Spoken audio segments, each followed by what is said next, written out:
Invasion littéraire, je reçois Philippe Trier, journaliste à France Télévisions, pour le recueil Poésie, Barbarie, édition Le Manguier. Philippe Trier, bonjour. Bonjour, Wanda. Tout à fait. Que faites-vous? Quelles sont vos différentes fonctions à France Télévisions? Alors, je travaille à François. Je suis journaliste à la rédaction internet de François.fr et de sa petite sœur, lapremière.fr. Ah oui, j'aime bien la petite sœur.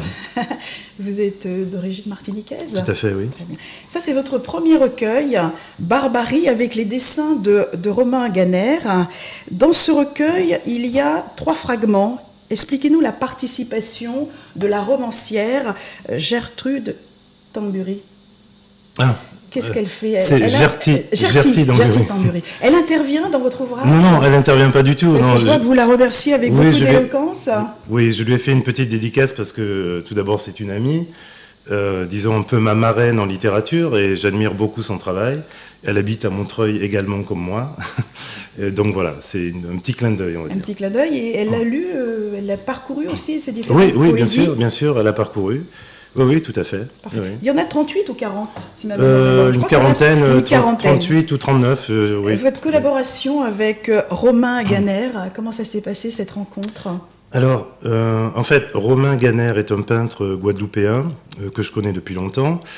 Et au départ, c'est l'éditeur qui a suggéré cette collaboration. Quand j'ai envoyé le manuscrit à l'éditeur, il a suggéré que pour lui, cette poésie lui semblait un peu aussi également visuelle. Hein, pour moi, je l'ai écrit de manière... c'était plutôt musical, rythmique, mais l'éditeur l'a trouvé aussi visuel, et il m'a dit mais pourquoi pas ne faire illustrer certains textes par des dessins, etc. Et donc spontanément j'ai pensé à Romain Ganer que je connais bien, et après on a fait un choix à deux parmi ces centaines et ces centaines d'esquisses et de dessins, ceux qui pouvaient coller à mes textes. Alors vous dites à un moment, vous avez été interviewé par une journaliste, et vous dites j'ai mis 20 ans de recherche, de recul, de précision. Et pourquoi autant de temps pour écrire un recueil? Qu'est-ce qui s'est passé chez vous?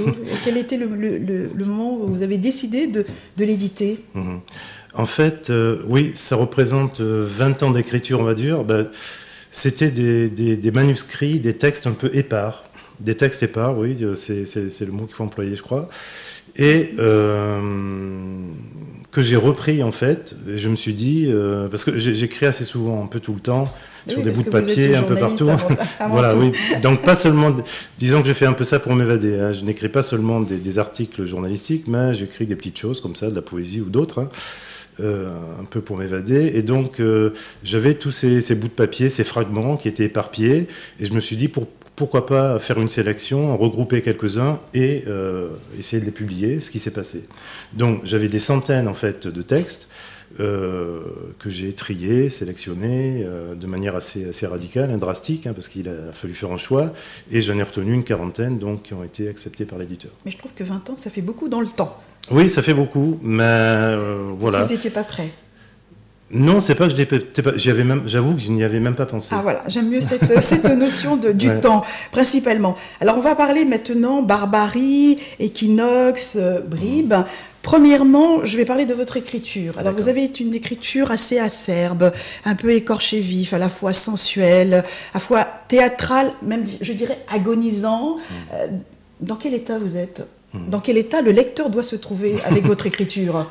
Dans tous les termes que je viens de dire. Bien sûr. Et encore, j'ai pas tout dit. Hein. Donc, après, ça dépend du lecteur.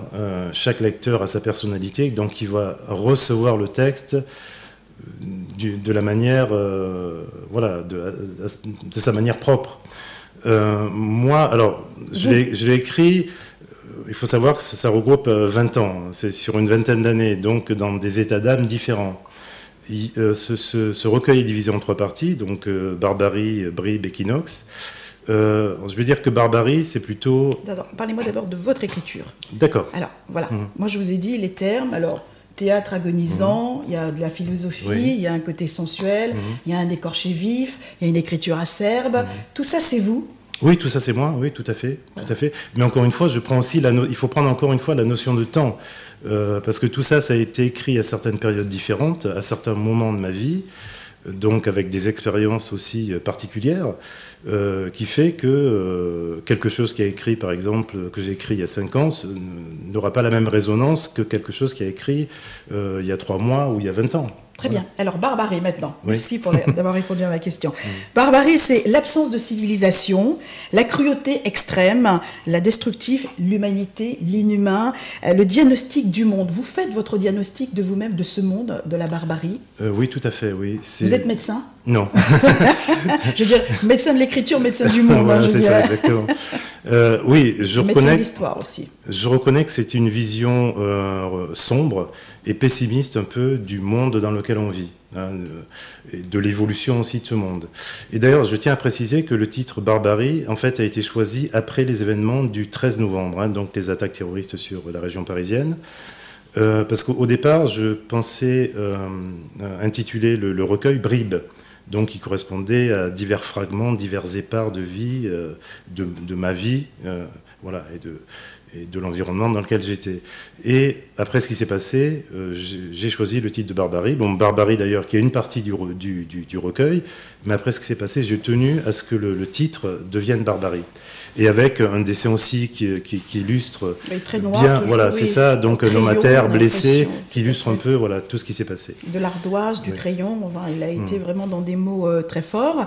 Le deuxième, équinoxe. Alors pour moi, normalement, équinoxe, ce sont les points cardinaux de la Terre, du ciel. La Terre tourne. Chez vous, comment elle tourne avec vous Alors, équinoxe, ça correspond à une étape d'introspection, une étape d'approfondissement des sentiments. Donc vous parliez tout à l'heure il y a quelque chose aussi d'un peu sensuel, de spirituel. Voilà, je passe un peu à autre chose. Après le constat de cette violence du monde, de cette barbarie du monde, en quelque sorte, voilà, il y a quelque chose d'un peu plus apaisé, d'un peu plus tendre, on va dire. Oui, très bien. Et assis sur une pierre. La pierre, c'est une notion aussi de la terre. Hein. Oui, avez-vous pleuré sur cette pierre? Vous êtes-vous assis sur cette pierre et avez-vous pleuré? Oui, je me suis assis sur cette pierre, je les ai regardées longtemps, comme je le mentionne dans le texte.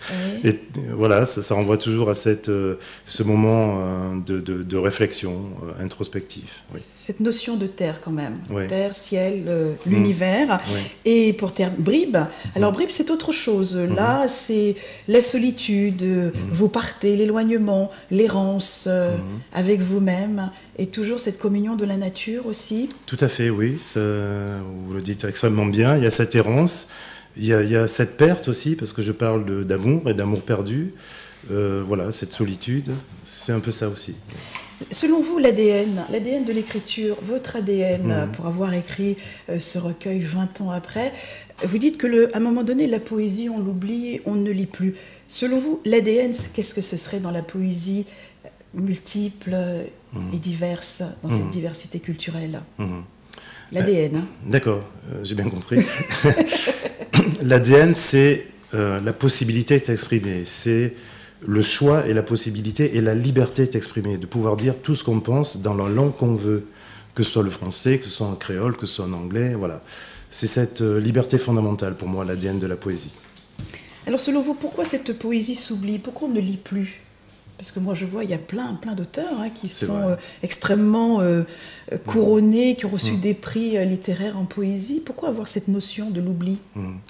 Alors, il y a plusieurs facteurs. Il y a un facteur qui me semble, qui est un facteur éditorial, c'est-à-dire que beaucoup d'éditeurs, même ceux qui auparavant publiaient de la poésie, n'ont plus fait ce choix de la publication de la poésie pour des raisons non seulement éditoriales, parce qu'ils pensent que les gens, ça ne les intéresse pas, mais aussi pour des raisons, pour des raisons commerciales.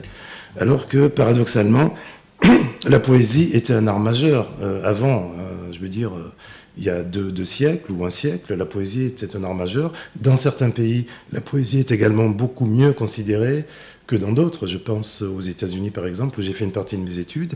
Dans les universités américaines, il y a des lectures de poésie.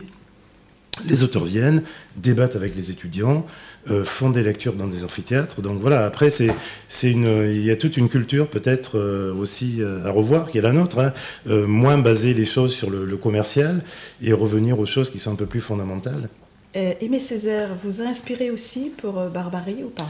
Oui, je peux dire que oui, parce que je suis un grand lecteur de Césaire, que je lis, que je relis, mais pas que lui. Il y a d'autres auteurs, dont un que je voudrais mentionner qui s'appelle Langston Hughes, qui est un écrivain afro-américain, donc du XXe siècle, et d'autres poètes aussi.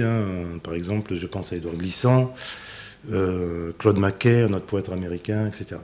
Quels sont les grands auteurs qui pourraient faire des lectures, des grands comédiens, je dirais plutôt, de grands comédiens qui pourraient faire une lecture de Barbarie? Avez-vous déjà pensé à mettre Barbarie en lecture avec des grands comédiens ou grandes comédiennes? Non, je n'ai pas pensé à ça. Mais par contre, j'en parle maintenant parce que j'ai croisé ce poète aussi qui s'appelle Jean-Yves Bertogal, qui est un slammer mais aussi poète, qui écrit de la poésie et qui d'ailleurs il est champion de France de slam. Par exemple, Louis, je le vois bien déclamer certains de ses textes. Merci à vous. Alors je rappelle le titre du recueil de poésie, Philippe Triet, Barbarie, dessin Romain Ganer, édition Le Manguier. Merci de votre fidélité pour l'émission Évasion littéraire et merci à vous d'être venu, d'avoir accepté mon invitation. Merci beaucoup.